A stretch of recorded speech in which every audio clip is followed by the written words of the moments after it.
नमो तस्स भगवतो। Scheduled caste की list का बंटवारा हो सकता है या नहीं, और दूसरा उनके सामने सवाल है कि क्या राज्य जो स्टेट्स हैं, जो प्रांत हैं, प्रोविंस हैं, वो शेड्यूल्ड कास्ट की लिस्ट में अपनी तरफ से कोई परिवर्तन कर सकते हैं कि नहीं कर सकते हैं। इसको लेकर बहुत सारे विवाद हैं, और जो इसका कानूनी पक्ष है और संवैधानिक पक्ष है, इस पर विस्तार से बात करने के लिए हमारे साथ मौजूद हैं रॉयल हॉलोवे लंदन के पीएचडी स्कॉलर अरविंद कुमार, जो वहां पर क्रिमिनोलॉजी और पॉलिटिकल साइंस पढ़ाते भी हैं। अरविंद जी, बहुत बहुत स्वागत है आपका। धन्यवाद दिलीप जी, धन्यवाद। तो आप हमें एक जर्नी पर ले जाइए कि ये पूरा विवाद क्या है और इसमें मेन कॉन्स्टिट्यूशनल क्या क्या इश्यूज हैं, हम आपसे डिटेल में जानना चाहते हैं अरविंद जी। जी दिलीप जी, ये एक मेन विवाद यह है कि जो भारत के संविधान के तहत अनुसूचित जातियों को आरक्षण मिला हुआ है, वो आरक्षण शिक्षा संस्थानों में है, सरकारी नौकरियों में है, और जो है संसद और विधानसभाओं में है, इसके अलावा पंचायतों में है। पिछले काफी दिनों से एक कोशिश चल रही थी कि एक डिबेट चला कि अनुसूचित जाति में तमाम ऐसी जातियां हैं जो कि जिनको की आरक्षण का लाभ नहीं मिल पा रहा है, इन सभी आरक्षण का। सो एक डिमांड चली कि क्या जो है उस आरक्षण को दो भागों में विभाजित किया जा सकता है, क्या कि अनुसूचित जाति की एक सूची ए बना दिया जाए, एक सूची बी बना दिया जाए। इसको लेकर 2004 में सुप्रीम कोर्ट में एक केस आया था, और वो केस जो है उस समय चीफ जस्टिस केजी बालाकृष्णन थे। उन्होंने वो चिनैया नाम से जजमेंट था, चिनैया जो है उन्होंने उसको चैलेंज किया होगा। आंध्र प्रदेश से वो केस इमर्ज हुआ था, और यहाँ आने के बाद वह केस सुप्रीम कोर्ट की 5 जजों की एक संविधान सभा की संविधानिक बेंच बैठी, जिसको उस समय भारत के chief justice KG Balakrishnan here कर रहे थे, और उन्होंने उसको पाया कि यह जो है अनुसूचित जाति के अंदर 2 कैटेगरी नहीं बनाया जा सकता है। पहला चीज तो ये उस जजमेंट में ये तय कर दिया गया था। दूसरी चीज ये है कि बहुत लंबे समय से राज्य सरकार अनुसूचित जाति की लिस्ट में छेड़छाड़ करने की कोशिश कर रही थी। सो जो कि इलीगल था, केंद्र सरकार बार बार कह देती थी कि हाँ ये गलत है, और वो कोर्ट से स्ट्रक डाउन हो जा रहा था।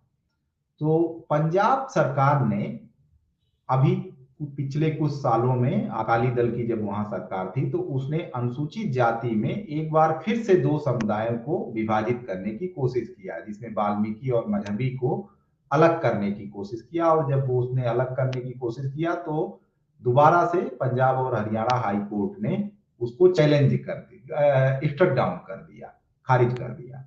सो पंजाब सरकार उसको मुकदमे को सुप्रीम कोर्ट लेके आई, और पंजाब सरकार ने कहा कि जो है पंजाब और हरियाणा हाई कोर्ट ने उसको खारिज चिनैया जजमेंट को के आधार पे किया था।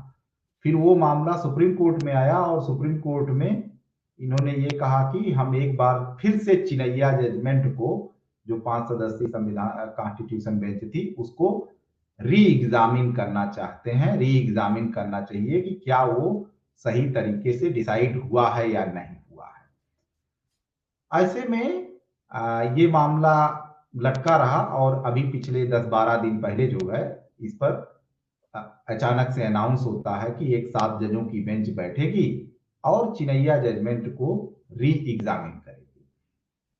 और जब वो जजमेंट री एग्जामिन किया जाना शुरू हुआ, तो उसमें जैसा बहुत बार मैंने इस बात को रेखांकित किया है कि जो है ये सब कुछ इतने जल्दी में हुआ कि इसको लेकर प्रिपेयर करने के लिए अनुसूचित जाति वगैरह के लोग बहुत ज्यादा तैयार नहीं थे। खैर, थोड़ा सा हंगामा हुआ तो कुछ वकील वगैरह गए, और इसमें भारत सरकार की तरफ से सॉलिसिटर जनरल अपीयर हुए, और उन्होंने कहा कि हम जो है ये मानते हैं कि अनुसूचित जाति की लिस्ट में किसी को शामिल करने और का अधिकार राष्ट्रपति को है और किसी को बाहर करने का अधिकार संसद को है। राज्य सरकारों को और या राज्य की विधानसभाओं को इस तरह का कोई अधिकार नहीं है। ये भारत के संविधान के आर्टिकल 341 में ये बात लिखी हुई है कि अनुसूचित जाति की लिस्ट कैसे बनेगी। आपके सामने ये होगा 341 जो है, यस 341 जो है, ये कहता है कि द प्रेसिडेंट में with the respect of any state or union territory and whereas it is after consultation with the government by public notification specify the caste, race or tribe or part or group within caste, race or tribe which shall for the purpose of this constitution be deemed to be scheduled caste in relation to that state or union territory or case may be। ये जो है 341 ए है भारत के संविधान का article, जिसमें ये कहा गया कि राष्ट्रपति किसी भी राज्य में वहां की सरकार और उनके गवर्नर के से कंसल्ट करते हुए नेशनल कमीशन शेड्यूल कास्ट और शेड्यूल ट्राइब से कंसल्ट करके पब्लिक नोटिफिकेशन से ये जारी करेंगे कि कौन सी जातियां या जातियों का समुदाय जो है शेड्यूल कास्ट है। इसी आर्टिकल में 341(2) जो है वो ये बताता है कि किसी भी जाति को अनुसूचित जाति से बाहर करने के लिए केवल संसद को ही ये पावर है। वो पावर राज्य की सरकारों को, राज्य की विधानसभाओं को नहीं है। ये एक मोटा कॉन्स्टिट्यूशनल सेटल्ड पोजीशन है, पिछले 70 सालों की ये पोजीशन है। नाउ अब पंजाब सरकार वगैरह ने ये कहना शुरू किया कि ये पोजीशन, ये कहना कि अनुसूचित जाति को मीस में विभाजन नहीं हो सकता है, ये गलत है, क्योंकि भारत के संविधान के अनुच्छेद 16(4) में राज्यों को अधिकार दिया गया है। अगर आप 16(4) दिखा सकें, अनुच्छेद 16(4), यस, अनुच्छेद 16(4) में इस 16 अनुच्छेद का जो सब पोर्शन 4 है उसमें कहा गया है कि राज्यों के पास ये अधिकार है। Nothing in this article shall prevent the state from making any provision for the reservation of appointment or post in favour of any backward class of citizen which in the opinion of state is not adequately represented in the services under the state. So इसमें means राज्य सरकारों का कहना है, पंजाब सरकार और तमिलनाडु सरकार, आंध्र प्रदेश सरकार, ये सारी राज्य सरकारें इसमें पार्टी हुई हैं। इनका कहना है कि इसमें जो प्रोविजन है कि इसमें जो कहा गया है कि राज्य सरकारों के पास ये अधिकार है कि अगर जो है उनको लगता है कि कोई भी समुदाय नागरिकों का जो कि पिछड़ा हुआ है, कोई भी मीन्स पिछड़े वर्ग का नागरिकों का समुदाय, अगर वो राज्य के ओपिनियन में वो सर्विसेज में एडिक्वेटली रिप्रेजेंटेड नहीं है, तो उसके लिए वो स्पेशल प्रोविजन, रिजर्वेशन का प्रोविजन बना सकते हैं। ये उनका आर्गुमेंट है। अब ये आर्टिकल 16 है, 16(4), यस, 16 का this article shall prevent the state from making any provision for the reservation of appointment or post in the favor of any backward classes of citizens which in the opinion of the state is not adequately represented in the services under the state। okay, yes। सो इनका कहना है कि अनुसूचित जाति में कुछ जो है जातियां बैकवर्ड, पिछड़ी रह गई हैं, तो इस वजह से इस अनुच्छेद का उपयोग करते हुए या इस अनुच्छेद के उपयोग करके जो है उनको राज्यों में नौकरी दी गई है, नौकरियों में आरक्षण दिया गया है, और इसका उपयोग करते हुए हम कुछ जातियों को उसमें डिवाइड कर सकते हैं। ये जो है ये गवर्नमेंट की अलग अलग राज्यों की पोजीशन है, जो उनका कहना है कि अगर जो है अनुसूचित जाति की सूची में शामिल जातियां कुछ कुछ पिछड़ी रह गई हैं, नौकरियों में एडिक्वेटली नहीं रिप्रेजेंटेड हैं, तो राज्यों का कहना है कि अनुच्छेद 16(4) के तहत हमारे पास पावर है कि हम उसको डिवाइड कर सकें। ये उनका जो है असर्शन है। राइट। जबकि अगर आप भारत के संविधान का 341 का 41(2) को अगर आप पढ़ेंगे तो वो कहता है कि अनुसूचित जाति में किसी जाति को बाहर या अंदर करने का पावर केवल पार्लियामेंट के पास है, वो किसी अन्य के पास नहीं है। यही जो है मूल कॉन्स्टिट्यूशनल सवाल को लेकर राज्य सरकारों ने दलील देना शुरू किया। सो इसमें जो है केंद्र सरकार ने इस चीज को तो डिफेंड किया कि राज्यों के पास वो पावर नहीं है कि अनुसूचित जातियों को किस तरीके से डिवाइड किया जाए, किस तरह शामिल किया जाए, लेकिन तो उन्होंने कहा कि हम ये मानते हैं कि डिवीजन किया जा सकता है, मतलब अगर पार्लियामेंट चाहेगी तो उसको डिवाइड कर सकती है। ये एक इशू था। और दूसरा इशू ये आया कि इसमें कहा गया कि अनुच्छेद 16(4) के तहत ही अलग अलग जातियों को आरक्षण जो है दिया गया है, बैकवर्ड कास्ट को, शेड्यूल कास्ट को और जनजातियों को। उन्होंने कहा कि ये तीनों जो है schedule cast, backward caste means backward caste, और जो ये टर्म है any section of backward caste of citizens, वो अनुच्छेद 16(4) के तहत ही वो बैकवर्ड जो है वो एक तरीके की बैकवर्ड कास्ट है। ये एक आर्गुमेंट दिया गया जो कि जेनरिक तौर पे देखने पर ये थोड़ा सा स्लाइटली मीन्स आम लोगों को ये समझ में आ सकता है, लेकिन तो ऐसा है नहीं। दरअसल अनुसूचित जाति जो है वो जो बैकवर्ड कास्ट है मीन्स अनुसूचित जाति की जो सूची है वो इस आधार पे बनी हुई है कि वो अनटचेबिलिटी के क्राइटेरिया के आधार पे सबसे पहले बनी हुई थी। उसमें बैकवर्डनेस, एजुकेशन और सामाजिक पिछड़ापन को क्राइटेरिया नहीं बनाया गया था उस सूची को बनाने के लिए जब वो बनी हुई थी। हाँ, ये 1935 की लिस्ट है ना? यस। अनुसूचित जाति की लिस्ट 1936 में पहली बार जारी हुई थी, लेकिन और उसमें 9 क्राइटेरिया जो है वो सारे अनटचेबिलिटी से रिलेटेड हैं, कोई भी एजुकेशनल या सामाजिक पिछड़ापन से जुड़ा हुआ नहीं है। पिछड़ापन से जुड़ा हुआ कोई भी क्राइटेरिया नहीं है। और ये संविधान लागू होने से बहुत पहले से सेटल्ड है, बहुत पहले से सेटल्ड था ये इशू। इसके अलावा एक और भी बात है कि इसको तो फिर लेकिन आर्टिकल 335 जो आपके सामने है ये भी तो बता रहा है कि बैकवर्डनेस क्राइटेरिया तो है ही नहीं। मतलब ये मैं अगर आपको दिखाऊं, आप प्लीज इसको भी एक्सप्लेन करें। ये आर्टिकल 335 है। यस।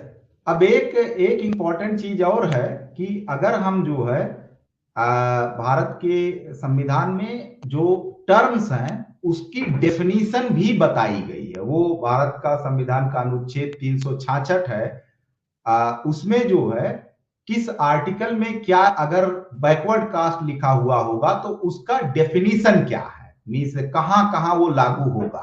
तो अगर आप 366 को देखें एक बार जो है 366 में जो शेड्यूल कास्ट और बैकवर्ड कास्ट का टर्म का जिक्र है वो कहां लागू होता है, इसको अगर आप एक बार दिखा पाए तो, या वो दिखाई दे रहा है? मैं कोशिश करता हूँ। 366 yes, so these are the definitions. Yes, these are all the definitions. किसका क्या मतलब है, क्या शेड्यूल कास्ट है, क्या ट्राइब है, क्या बैकवर्ड क्लासेस है, तीनों डेफिनेशन इसमें बहुत स्पष्ट है। यस, तो 366 के अगर जो है आप देखेंगे तो जो 24वीं एंट्री है उसमें मीनिंग ऑफ शेड्यूल कास्ट बताया गया है। Schedule caste means such caste, race or tribes are part or group within such caste, race or tribe as are deemed under Article 341 to be scheduled caste for the purpose of this constitution। मतलब ये कहा गया कि 341 के तहत जिनका जिक्र हुआ है वही जो है शेड्यूल कास्ट मानी जाएंगी। ऐसे ही 345 जो है 325 जो है सी जो है वो शेड्यूल ट्राइब के लिए बताता है कि 342 के अंदर जिनका जिक्र है वही कास्ट जो है शेड्यूल ट्राइब मानी जाएंगी। बल्कि ओबीसी अलग है, ये भी इसमें बहुत क्लियर है साफ साफ कि socially and Yes. Educationally backward classes means such backward classes as are so deemed under article 342A for the purpose of the constitution. मतलब तीनों Yes. को अलग अलग चिन्हित बहुत स्पष्ट रूप से संविधान करता है। Supreme Yes. कोर्ट और अभी जो लोग कर रहे हैं ये तीनों को मान रहे हैं कि तीनों बैकवर्ड क्लासेज, और तीनों को मिला के अब ये शेड्यूल कास्ट में बैकवर्डनेस ढूंढ रहे हैं, जबकि शेड्यूल कास्ट एक होमोजेनस कैटेगरी है और Yes. उसका बनने का आधार ही ये नहीं है बैकवर्डनेस। यस, अब यहां देखिए कि 26 जो 366 का 26 पार्ट है वो जो है 26C है वो socially and educationally backward class की भी मीनिंग बताता है। ओबीसी ये डिफाइंड बताता है कि socially and educationally backward class means such backward classes as are so deemed under article 342 for the purpose of this constitution। सो 342 जो है 26 को यहाँ पर socially and educationally backward class की जो मीनिंग है भारत के कॉन्स्टिट्यूशन में उसको भी बताया जा रहा है कि वो कॉन्स्टिट्यूशन का उसका मतलब ये होगा कि 342 में ए में जो बैकवर्ड कास्ट डिक्लेयर होंगी वो जो है उनको कंसीडर किया जाएगा। अब अगर आप ये देखिए कि एक बार जो है आप 16A को 16(4) को और इसको दोनों को एक साथ पढ़ा जाए meaning of the backward classes का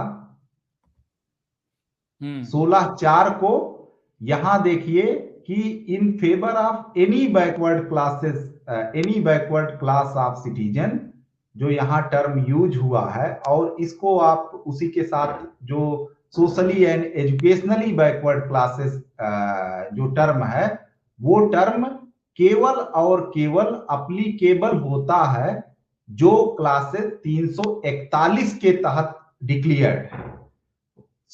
क्योंकि उसकी डेफिनेशन वहां बताई गई है कि सोशली एंड एजुकेशनली बैकवर्ड जो क्लास हैं socially and educationally backward classes mean such backward classes as are deemed under article 342A for the purpose of this constitution. So ये जो है अगर शेड्यूल कास्ट के अंदर अगर जो है socially and educationally backward classes को सेपरेट करना होगा तो उसके लिए ये समझिए कि भारत के संविधान में एक संशोधन करना होगा और संशोधन करके ये डालना होगा कि socially and educationally backward classes mean such backward classes are deemed under article 342 for the purpose of this constitution और आगे डालना होगा 341 और 342 के अंदर भी जो डिक्लेयर तब तीनों कैटेगरी बैकवर्ड क्लास बनेगी, तब तीनों बैकवर्ड क्लास बनेगी socially and educationally backward class. नहीं तो ऐसा तो नहीं अरविंद जी, इनको समझ में नहीं आ रहा है मतलब, लेकिन हाँ हो सकता है किसी ने अभी ढंग से बताया नहीं है इनको जो है ये किसी ने बताया नहीं होगा ये जो है इनको पढ़ाना चाहिए ना फिर ढंग से भाई देखो। हाँ तो अगर लेकिन तो और गलती होती है कई बार लोगों से, लगता है कि उनको आता है लेकिन हो सकता है कि नहीं आता हो।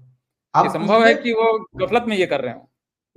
अब इसमें एक प्रॉब्लम है कि अगर जो है आप ये कह देंगे कि socially and educationally backward classes means such classes which are अगर मान लीजिए पार्लियामेंट ऐड करना चाहती है कि वो कहती है कि 341 के अंदर भी बैकवर्ड क्लासेस माना जाए तो वो एक्चुअली पूरी शेड्यूल कास्ट की डेफिनेशन ही चेंज कर दे रही होगी।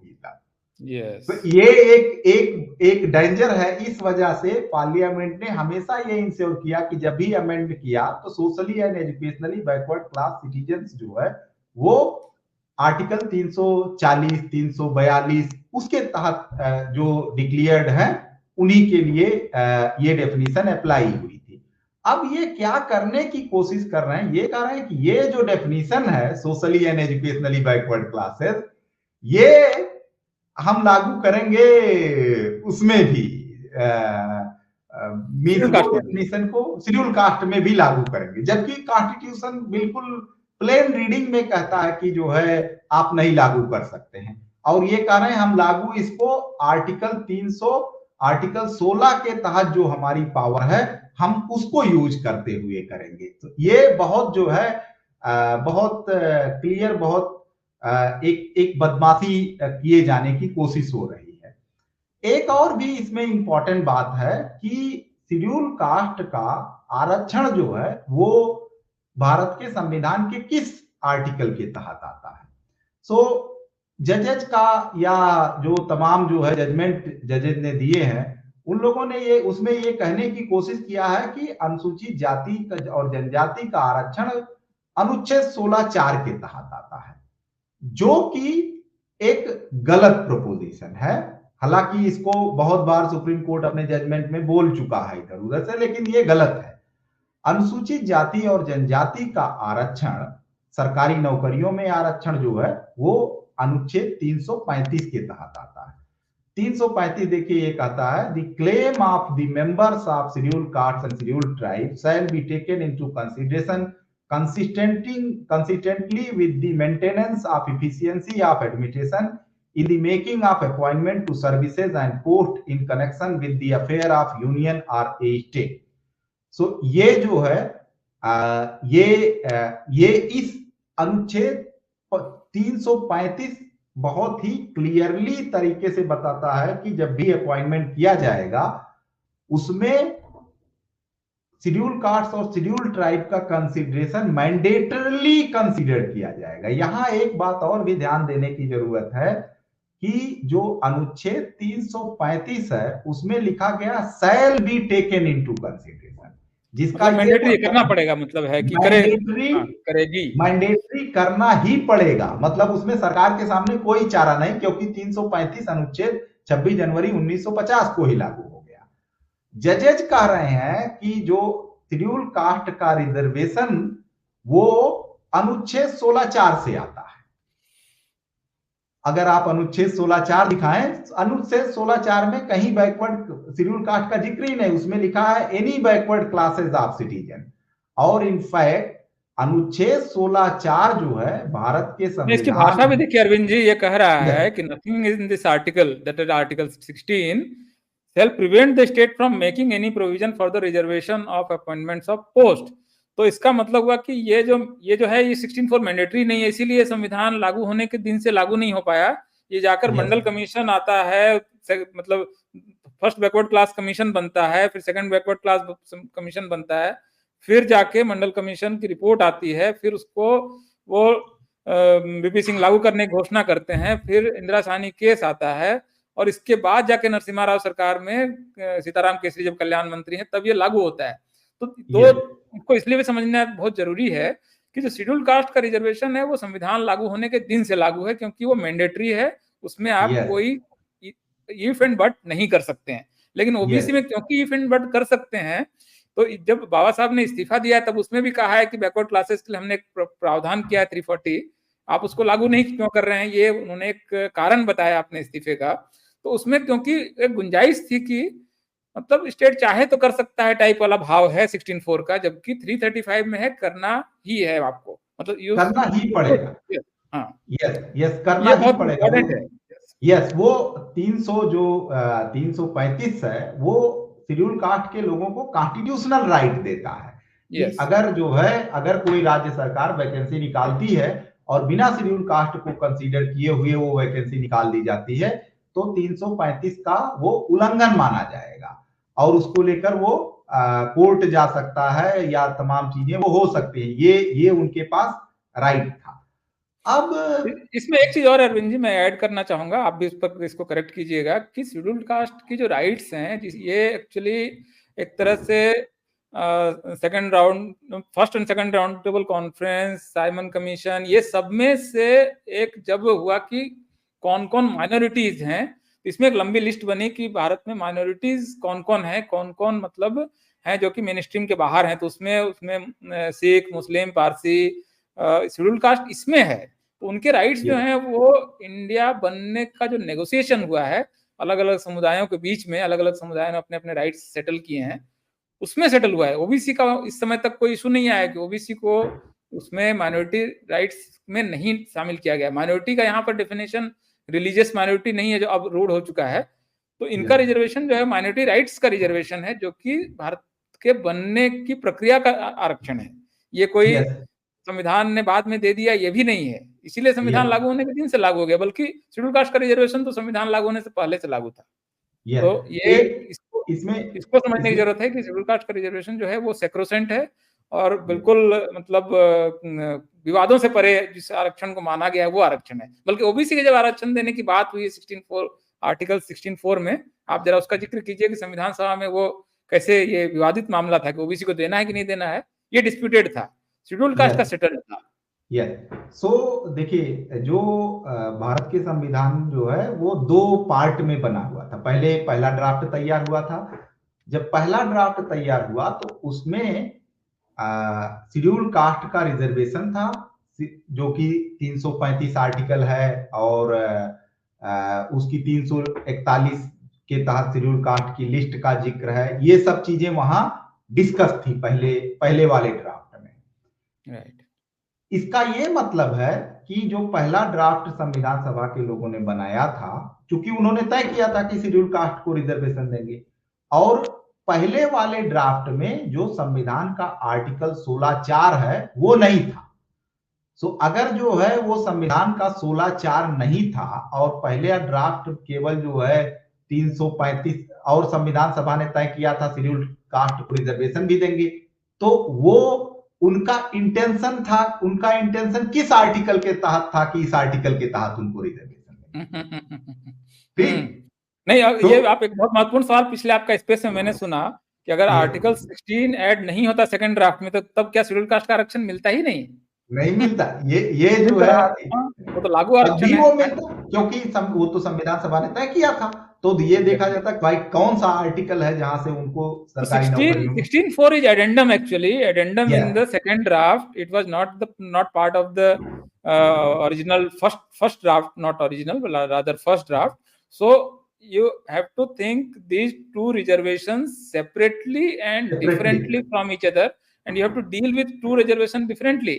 अभी ओबीसी में रिजर्वेशन में बंटवारा होता है, कोई विरोध नहीं करता है ना। रोहिणी कमीशन बनाया, सरकार तो मतलब 11-12 रिजर्व उसको एक्सटेंशन देके बैठी हुई है। लोग कह रहे हैं लागू करो, हम सब लोग कह रहे हैं लागू करो, उसको लागू कर नहीं रहे हैं। अब इनको शेड्यूल कास्ट के अंदर खुजली मची हुई है। मतलब this is so absurd actually. Sorry for using Hindi word. Actually second round में जब संविधान का एक दूसरा ड्राफ्ट हुआ, सारा कमेंट वगैरह रिसीव कर लोगों ने आपत्ति करना शुरू कर दिया था, पिटीशन देना शुरू किया था कि जो है हमको रिजर्वेशन का प्रोविजन किया जाए। उस कॉन्टेक्स्ट में, उस कॉन्स्टिट्यूशन में सेकेंड ड्राफ्ट में आर्टिकल 16(4) जोड़ा गया और पहली बार वहां बैकवर्ड क्लासेस का जिक्र किया गया कि any section of the backward class. और जब any section of backward class जोड़ा गया तो वैसी सिचुएशन में मीन्स गवर्नमेंट ने मीन्स उस समय उस पर फिर विवाद शुरू हो गया कि बैकवर्ड क्लास का मतलब क्या होगा, क्या माना जाएगा। और उसमें बहुत बात है कि उसमें जो है शेड्यूल कास्ट के मेंबर्स ने तो ये तक कहा, एक और भी रीजन है जिससे ये पता चलता है कि आर्टिकल 16(4) शेड्यूल कास्ट के लिए नहीं लागू होना था। शेड्यूल कास्ट के मेंबर्स ने अमेंडमेंट पेश किया था और कहा था कि इसमें लिखा जाना चाहिए कि backward classes of citizens and schedule caste and schedule tribes. तो उन्होंने ये अमेंडमेंट पेश किया था। मतलब उस समय ये बातचीत चल रही थी कि नहीं जो है बैकवर्ड क्लासेस ऑफ सिटीजन्स जो है वो ये नहीं होंगे। हाँ, वहां थोड़ा सा कुछ मेंबर्स ने ये बात कहा कि नहीं शेड्यूल कास्ट भी बैकवर्ड है, जो कि मीन्स उसमें एक जेनेरिक भाषा जो होती है, आम बोलचाल भाषा में उसको कहने में कोई गुंजाइश हर्ज नहीं है। लेकिन जो कॉन्स्टिट्यूशनल डेफिनेशन होती है वो डेफिनेशन भी तय हुआ है कॉन्स्टिट्यूशन में। किस बड़े ने तो बकायदा लिख दिया कि शेड्यूल्ड का मतलब क्या, शेड्यूल्ड कास्ट का मतलब क्या, शेड्यूल्ड ट्राइब का मतलब क्या, और SCBC का मतलब क्या है, सोशली एजुकेशनली बैकवर्ड क्लासेस का मतलब क्या है, तो बहुत क्लियर कट डेफिनेशन में है। इसको Yes. डेफिनेशन ये बदल रहे हैं, मतलब भाषा का यस, अर्थ ही बदल देना चाह रहे हैं। यही मेजर प्रॉब्लम है कि जो है संविधान को पर दो तरीके से खतरा आता है। एक खतरा तो पार्लियामेंट से आता है कि पार्लियामेंट कभी भी जो है अमेंडमेंट करके वो किसी को चीज को इधर उधर करने की कोशिश करती है। हमारे यहाँ इस पर बहुत बातचीत हुई है सोसाइटी में कि जो है कैसे पार्लियामेंट ने 1942वां संविधान संशोधन करके कितना कितना जो है वो कर दिया, बदल दिया। लेकिन तो जो जुडिशियरी है, फलाना जी संविधान को नष्ट कर देंगे, फलाना जी संविधान खत्म कर देंगे टाइप का बहुत बहुत बात होती है। असली खतरा कहाँ से आ रहा है अब तक, इस पर लोगों की नजर भी कम है। यस, और एक्चुअल खतरा जो होता है वो जुडिशियरी से आता है, क्योंकि वो टर्म्स में मीनिंग फिट करने की कोशिश करता है। वो नए नए मतलब उसके पास इंटरप्रिटेशन करने में वो नए शब्द गढ़ देता है, नए मीनिंग दे देता है। लेकिन हमारे कॉन्स्टिट्यूशन मेकर्स का ब्रिलियंस देखिए कि उन्होंने आर्टिकल 366 के तहत तमाम जो इंपॉर्टेंट टर्म्स हैं उसका मीनिंग उन्होंने मीनिंग डिसाइड करके गए हुए थे कि ये मीनिंग होगा इसका। तो उन्होंने जब कहा कि शेड्यूल कास्ट है, तो शेड्यूल कास्ट की मीनिंग जो है वो 341 में मानी जाएगी, जहां जहां अपीयर होगा और पार्ट में। उन्होंने बहुत गुंजाइश छोड़ी नहीं है, गुंजाइश वो छोड़ा नहीं कि जो है जजेज मींस जैसे मन करे वैसे चले जाएं। लेकिन जजेस खेल करते हैं ना अरविंद जी, जैसे इन्होंने संविधान सभा ने कोई ऐसा नहीं सोचा कि ये क्लॉज जो है ये संशोधन से परे होगा। इनको एक बार केशवानंद भारती में मन करता है कि नहीं, जो बेसिक स्ट्रक्चर है उसमें आप संशोधन नहीं कर सकते हैं। फिर कहा कि बेसिक स्ट्रक्चर क्या होगा ये हम समय पर बताएंगे, अभी हम बेसिक स्ट्रक्चर क्या है नहीं बताएंगे। जब इनको जो मन में आता है वो बेसिक स्ट्रक्चर हो जाता है। जब कॉलेजियम खत्म करने के लिए सरकार NJSC लाती है तो कहते हैं नहीं, वो जजों को नियुक्त करना जो है ये बेसिक स्ट्रक्चर है। तो मतलब ये यहाँ पर भी मेरे ख्याल से इसी तरह का कुछ करने की कोशिश हो रही है। यस, तो इसमें भी यही करने की कोशिश की जा रही। मैं दो चीज ऐड करना चाहता था कि संविधान सभा का जब दूसरा ड्राफ्ट तैयार हुआ तो उसमें बैकवर्ड क्लासेस डाला गया और उसमें एक चंद्रिका राम जी सांसद थे, संविधान सभा के सदस्य थे। चंद्रिका राय, वो बिहार से थे। हाँ, चंद्रिका राम जिज्ञासु ऐसे पता याद नहीं आ रहा मुझे। हाँ, तो चंद्रिका जी थे। उन्होंने वहां बैकवर्ड क्लासेस की मीनिंग पूछी गई कि बैकवर्ड क्लास जो आर्टिकल 16 में है वो क्या होगा। तो उन्होंने कहा कि बैकवर्ड क्लास जो है होगा जो अपर कास्ट हिंदूज और लोअर कास्ट हिंदू के बीच में जो बचे हुए हैं वो बैकवर्ड क्लास, मतलब अनटचेबल्स, अपर कास्ट हिंदूज और अनटचेबल्स के बीच की जो कैटेगरी है वो बैकवर्ड होगी। तो पहली चीज तो एक डेफिनेशन वहां से पता चलती है कि ये बैकवर्ड होगी। दूसरी चीज ये थी कि जो है तमाम रिलीजियस माइनॉरिटीज के मेंबर्स ने कहा कि बहुत ढेर सारे जातियां जो है वो हमारे यहाँ भी बैकवर्ड हैं, तो उनको भी कंसीडर किया जाए। तो इस वजह से ये उसकी डेफिनेशन को थोड़ा वेग छोड़ा गया कि बहुत क्लियरली उसे डिफाइन नहीं किया गया। हालांकि एक इसका डर जो आज ये चीफ जस्टिस वगैरह करने की कोशिश कर रहे हैं, इसका डर उस समय अनुसूचित जाति के सदस्यों को था कि ये जो टर्म बैकवर्ड क्लासेस अभी ये यूज करना शुरू कर दिए हैं इसका जो है मिसयूज हो सकता है। उन्होंने इस वजह से उस समय अमेंडमेंट पेश किया था और अमेंडमेंट पेश करके कहा कि जो है backward classes and scheduled caste and scheduled tribe उसमें जोड़ा जाना चाहिए आर्टिकल 335 में, 16(4) में। 16(4) में ये जोड़ देते तो तीन अलग अलग कैटेगरी दिखने लगती साफ, तीन अलग अलग कैटेगरी दिखने लगती जो है। बट स्पेकुलेट वो कर रहे थे कि हाँ ये जो है ये होने जा रहा, जो कि जिस आर्गुमेंट को ये लोग अब बढ़ाने की कोशिश कर रहे हैं। तो ये एक मोटा मोटा ये इशू है। और बढ़िया अरविंद जी, ये मतलब मुझे लगता है कि काफी अच्छा एक्सप्लेनर है, लोगों को इसमें समझ में आएगा। और कुछ नहीं करना है, आपको संविधान अपने सामने रखना है और क्लॉज बाय क्लॉज उसकी रीडिंग कर लीजिए, जो भी रिलेटेड क्लॉज हैं। तो मुझे लगता है कि बहुत क्लियर है कि किस तरह से शेड्यूल कास्ट और ओबीसी और शेड्यूल ट्राइब ये सब अलग अलग कैटेगरी है, नंबर 1 डेफिनेशन जैसे अरविंद जी ने बताया। दूसरा, तीनों को कैसे पहचाने, कैसे वो कहाँ जाएगा, ये सब भी बहुत डिफाइंड है। और इसके अलावा आरक्षण तीनों का कहाँ कहाँ से आएगा ये भी डिफाइंड है। तो एक तरह से संविधान ने बहुत उलझन की गुंजाइश छोड़ी नहीं है।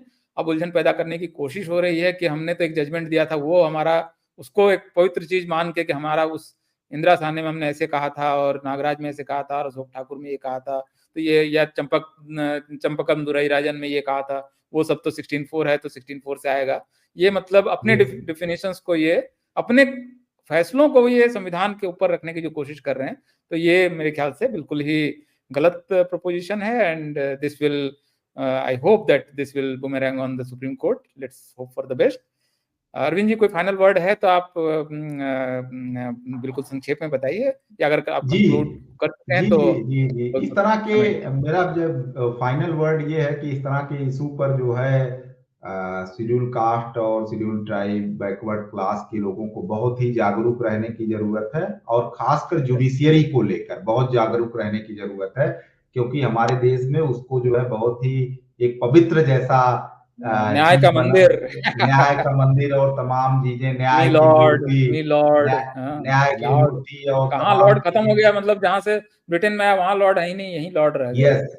यस वहां सब जो है ये खत्म हो गया, और जो है वो अभी ये वो जारी रखे हुए। हमारे यहाँ लोगों को लगता है कि वो जजेस जो है वो भगवान टाइप के हैं, ये ऐसा कुछ नहीं है। वो अपने सारे अब तो टूट गया अरविंद जी, ये सब तो टूट गया। मुझे लगता है कि ये टूट रहा है, सब करते कराते तो अब ये सेटल, अब उतना पवित्रता बोध तो अब नहीं है शायद, अब बहुत ज्यादा क्वेश्चन में इन्होंने खुद ही कर लिया। अब 4 जज सुप्रीम कोर्ट चीफ जस्टिस के खिलाफ प्रेस कॉन्फ्रेंस करके बता रहे हैं कि ये संविधान को खा जाएगा। अभी ये जब 4 सीनियर चीफ जज सुप्रीम कोर्ट के प्रेस कॉन्फ्रेंस करें, पवित्रता बोध तो इन्होंने खुद ही नष्ट कर लिया है। ऊपर से सेक्सुअल एक्सप्लॉयटेशन के आरोप, ये वो भाई भतीजावाद, 80,000 सुप्रीम कोर्ट के में पेंडिंग केस, कहाँ पवित्रता बोध है, मतलब अब तो नहीं रहा। लेकिन हाँ, आप जो कह रहे हैं महत्वपूर्ण है कि थोड़ा बहुत रहा जो भाव है उसको क्रिटिकल गेज वहां होनी चाहिए। क्रिटिकल गेज बहुत जरूरी है, बहुत जरूरी है क्रिटिकल गेज, क्योंकि जो है बाबा साहब ने कहा भी है ना, जब कॉलेजियम वाली डिबेट है उसमें उन्होंने कहा भी है कि भाई चीफ जस्टिस भी तो आदमी है ना, उसमें सारे फेलिंग्स उसमें हो सकते हैं, सारे फेलिंग्स सारे दुर्गुण उसमें हो सकते हैं, पक्षपात कर सकता है, कुछ भी कर सकता है ना वो, तो ऐसा नहीं उसके हाथ में सब कुछ दे दो। यस तो ये शुक्रिया, बहुत बहुत शुक्रिया अरविंद जी, आपने मुझे लगता है कि बहुत अच्छे से एक्सप्लेन किया। आपका बहुत बहुत आभार, और मुझे लगता है कि लोगों को इसका फायदा होगा। धन्यवाद। धन्यवाद।